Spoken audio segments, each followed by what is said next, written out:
अस्सलाम वालेकुम। कैसे हैं आप सब लोग? उम्मीद करती हूँ कि सब ठीक होंगे। अल्हम्दुलिल्लाह मैं भी ठीक हूँ। और आज था संडे, और यहाँ जो भी कपड़े वॉश किए थे ना, जब भी वॉश होते हैं ना लास्ट एक दो टाइम से, तो मैं ऐसे ही तार से उतार के और इकट्ठा ही बच्चों की बास्केट में रख देती हूँ, अपने भी और हस्बैंड के भी और बच्चों के, मतलब छोटे बड़े सारे जो कपड़े होते हैं ना, वो ऐसे बच्चों वाली बास्केट में, कपड़ों वाली बास्केट में ही रख देती थी। तो वो इतना फिर ज़्यादा बंडल बन गया था, तो आज फिर मैंने सोचा कि इनको मैं बड़े कपड़ों को अलहदा कर दूं। तो फिर मैंने अपने खाने में रख दिया और हस्बैंड के उनके रैक में रख दिए। और फिर अब कुछ मतलब थोड़े हो गए थे बच्चों के, वरना इतना वो ज़्यादा हुआ पड़ा था ना बंडल के, वो नीचे गिर रहा था बास्केट में से।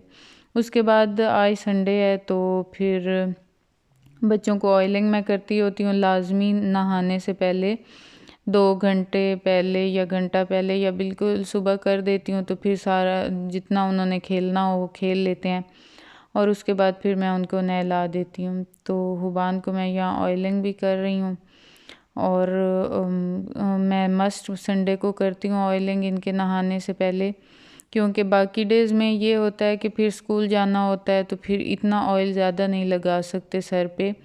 और वैसे भी अगर छुट्टी भी हो तो मैं उनको ओवरनाइट के लिए ऑयल नहीं लगाती, क्योंकि ज़्यादा ऑयल फिर बिस्तर पे और सरानों पे और हर जगह लग जाता है। रात को अगर ऑयल ज़्यादा लगा हुआ हो सोएं तो फिर सारी चीज़ें ख़राब होती हैं। तो फिर मैं इन्हें घंटा दो के लिए लगाती हूँ और फिर नहला देती हूँ। और नहाने के बाद भी मैं हल्का हल्का सर में ऑयल लगाती हूँ बच्चों के, क्योंकि उससे फिर ये होता है गीले बालों पे लगाए ना तो फिर खुश्क हों तो फिर वो फील ही नहीं हो रहा होता कि ऑयल लगा हुआ है। और बाल इतने सॉफ्ट और अच्छे लग रहे होते हैं ना, उड़ते नहीं हैं। अगर खुश्क बाल बाल हों, ऑयल नहाने के बाद थोड़ा सा मैं ना लगाऊँ ना, तो ऐसे उड़ रहे होते हैं और खुश्क और अटक रहे होते हैं ना, और बहुत अजीब से लग रहे होते हैं। और फिर मैंने ये भी नोटिस किया है कि अगर मैं नहाने के बाद थोड़ा सा ऑयल लगा लूँ तो बालों का कलर बहुत अच्छा रहता है, हुबान का भी, अफ़ान का भी। और अगर मैं कुछ अरसा अंदर से छोड़ दूँ इनको नहलाने के बाद ऑयल लगाना, तो फिर बालों का फ़ौरी मुझे फ़ील होने लग जाता है कि कलर चेंज हो गया, ब्राउन से और ऐसे रफ़ से होने स्टार्ट हो जाते हैं। इसलिए फिर मैं नहलाने के बाद भी हल्का सा थोड़ा सा ऑयल लगा देती हूँ कि बिस्तर पे भी ना लगे और इतना फील भी ना हो, और उससे बाल भी फिर सॉफ्ट रहते हैं। उसके बाद फिर मैंने अफ़ान को लगाया, और अफ़ान के माशाल्लाह बाल बड़े हुए हैं, जो कि मैंने ख़ुद बढ़ाए हुए हैं। आज भी इसके बाबा कह रहे थे कि इसकी कटिंग होने वाली है, लेकिन मैंने कहा कि नहीं, अभी नहीं करवानी, क्योंकि अफ़ान को बहुत अच्छे लगते हैं और मुझे शौक़ भी है कि अफ़ान के थोड़े थोड़े बाल बढ़ाऊँ। स्कूल की वजह से बढ़ा तो नहीं सकती, लेकिन अब ये है कि पेपर हो जाएंगे और पेपर्स के बाद फिर स्कूल भी इनका चेंज करना है, तो अब देखते हैं उनके क्या रूल्स होते हैं। खैर रूल तो सारे स्कूलों के एक ही होते हैं इस मामले में, कटिंग वो करवाते हैं, लेकिन फिर भी कुछ दिन अब ये फ्री भी होंगे, तो फिर इसलिए मैंने सोचा कि अभी कुछ दिन होने दें इसके बड़े बाल। उसके बाद फिर जब स्कूल ज्वाइन करेंगे, दूसरा चेंज करना है इस दफ़ा इनका स्कूल, तो फिर कटिंग करा लेंगे। और यहाँ हुबान मेरे साथ पढ़ रही है मगरिब की नमाज। कोशिश मैं करती हूँ कि इसे मैं साथ नमाज पढ़ाऊँ। और अफ़ान भी इस टाइम, अफ़ान को तो कहने की भी ज़रूरत नहीं पड़ती, अफ़ान इस टाइम ज़रूर मगरिब की नमाज़ पढ़ने जाता है मस्जिद। और उसके बाद फिर रात हो गई है और मैं गूंद रही हूँ यहाँ आटा। वैसे आटा गूंदना था, और फिर मुझे ना ये जो पराठा बनाने के बहुत शौक़ चढ़े हुए हैं। तो इन सादे गंदम के पराठे से आटे से तो उसके पराठे के बल ही नहीं पड़ते। तो फिर मुझे किसी ने बताया कि मेरे हस्बैंड भी कह रहे थे कि वो मैदे के आटे होते हैं जो शहरों में वो पराठे होटल्स पे या वो बना रहे होते हैं, वो ना ये मैदे वाला आटा होता है, वाइट आटा।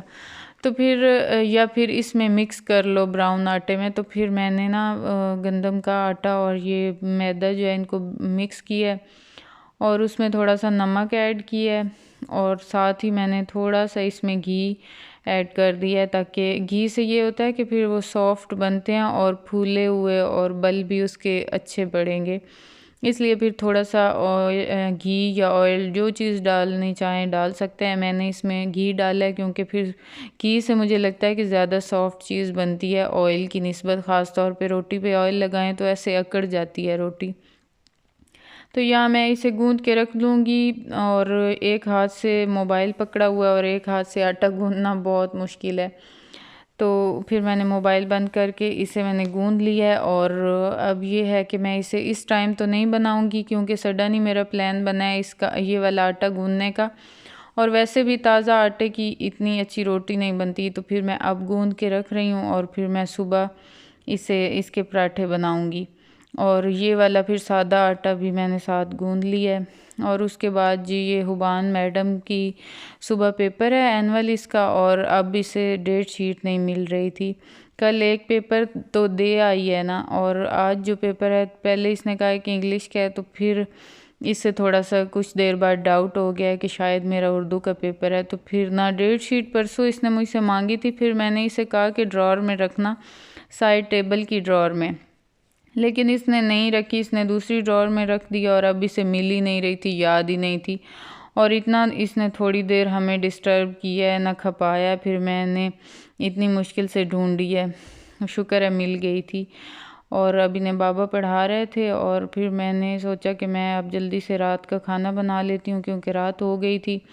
और सालन तो बनाया हुआ नहीं था आज, तो फिर मैंने सोचा कि मैं थोड़ा सा बना लेती हूँ ऐसे स्लाइस में काट के पोटैटो, और थोड़े से पकोड़े बना लेती हूँ। आज ऐसे ही दिल ही नहीं किया मेरा सालन बनाने को, तो फिर मैंने यही बना लिए। तो ये बहुत अच्छे बनते हैं क्रिस्पी से। मैंने ये बनाए हैं अपने लिए, और फिर मैंने अपने हस्बैंड के लिए बनाया। उसमें थोड़ी सी साबित सब्ज़ मिर्चें डाल के दरमियान से कट करके ना, मिर्च को लंबाई में ही, तो वो मैंने इनके पकौड़ों में डाली है क्योंकि रोटी के साथ फिर ये इनको पसंद आती हैं। तो फिर मैंने इनके पकौड़ों में, वो मुझे तो मिर्चें ज़्यादा लगती हैं इसलिए मैं। आज आप कितनी पढ़ी नहीं है? पूछो। बूझो तो जाने, कि मतलब बूझेंगे तो ही जानेंगे। तो ये है, आपके साथ वो चलता जाए, कोई पकड़ के इसे दिखाए। आपके साथ साया, देखो एक बूझ लिया मैंने। एक बूझ लिए, दूसरा हाथ में पकड़े और मरोड़े, जो भी पकड़े इसे तोड़े। क्या खाएं? बिस्किट, रोटी। रोटी। अब आपने बताया। तुमने भी हिंट दिया है ना, इशारा किया। उस्ताद ऐसा कहलाए, आप न बोले सबक पढ़ाए। नहीं पता। किताब, ये भी तुमने पहले बताया था। और क्या? नहीं याद नहीं, ये यहाँ से देख के बूझ लिए।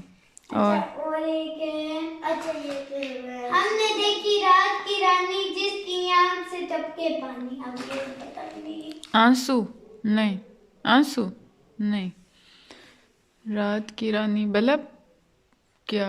नहीं, लाइट, मोमबत्ती। मोमबत्ती। हाँ, नहीं बूझ सकी।